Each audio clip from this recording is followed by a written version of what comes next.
ఒకప్పుడు ఒక అడవిలో ఒక బాతు మరియు ఒక కొంగ మంచి స్నేహితులుగా ఉండేవారు. వారు ప్రతిరోజూ దగ్గరలోని చెరువుకు వెళ్లి చేపలు పట్టుకుని కలిసి ఆహారం తినేవారు. ఆ చెరువుకు పక్కన ఉన్న పొడవాటి చెట్టుపై ఒక తెలివైన కోతి నివసించేది. అది నిత్యం బ్రాంచ్ మీద కూర్చొని బాతు మరియు కొంగను చూస్తూ ఉండేది. ఒకరోజు కోతి వారిని పిలిచి ఇలా అడిగింది: స్నేహితులారా, మీరు ఇద్దరిలో ఎవరు త్వరగా చేపలు పట్టగలరు? అంతే, బాతు మరియు కొంగ మధ్య వాదన మొదలైంది. నేనే వేగంగా చేపలు పట్టగలను అని బాతు అంది. కాదే, నేనే అత్యంత వేగంగా చేపలు పట్టగలను అని కొంగ చెప్పింది.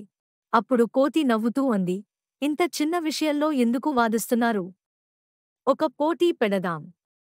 5 నిమిషాల్లో ఎవరెక్కువ చేపలు పట్టగలరో వాళ్లే గెలవాలి. వారు ఇద్దరూ అంగీకరించారు. తీరంలో నిలబడి 5 నిమిషాల్లో ఎవరెక్కువ చేపలు పట్టగలరో చూడాలి అని కోతి ప్రకటించింది. పోటీ ప్రారంభమైంది. కొంచెం నిరాశగా ఉన్నా ఇలా అంది: ఇంకా పోటీ పూర్తవలేదు. ఇప్పుడు మనం చెరువు మధ్యలోకి వెళ్లి 20కి మించి చేపలు పట్టాలి. వారు ఇద్దరూ చెరువు మధ్యలోకి వెళ్లారు. బాతు నీటి అడుగున తేలుతూ చకచకా చేపలు పట్టింది. ఇంకా కొంగ మాత్రం తీరంలోనే ఉండి పైకి ఎగిరి చేపలు పట్టింది. ఈసారి బాతుకే గర్వంగా అనిపించింది. కొంగ మౌనంగా ఉండిపోయింది. ఎందుకంటే ప్రతి ఒక్కరికీ వారి శరీర నిర్మాణానికి తగిన శక్తులు ఉంటాయని అర్థమైంది. అప్పుడు కోతి నవ్వుతూ అంది: మీరిద్దరూ బాధపడాల్సిన అవసరం లేదు. మీరు ఇద్దరూ విజేతలే. మీ శక్తులకి తగిన విధంగా మీరు పని చేశారు.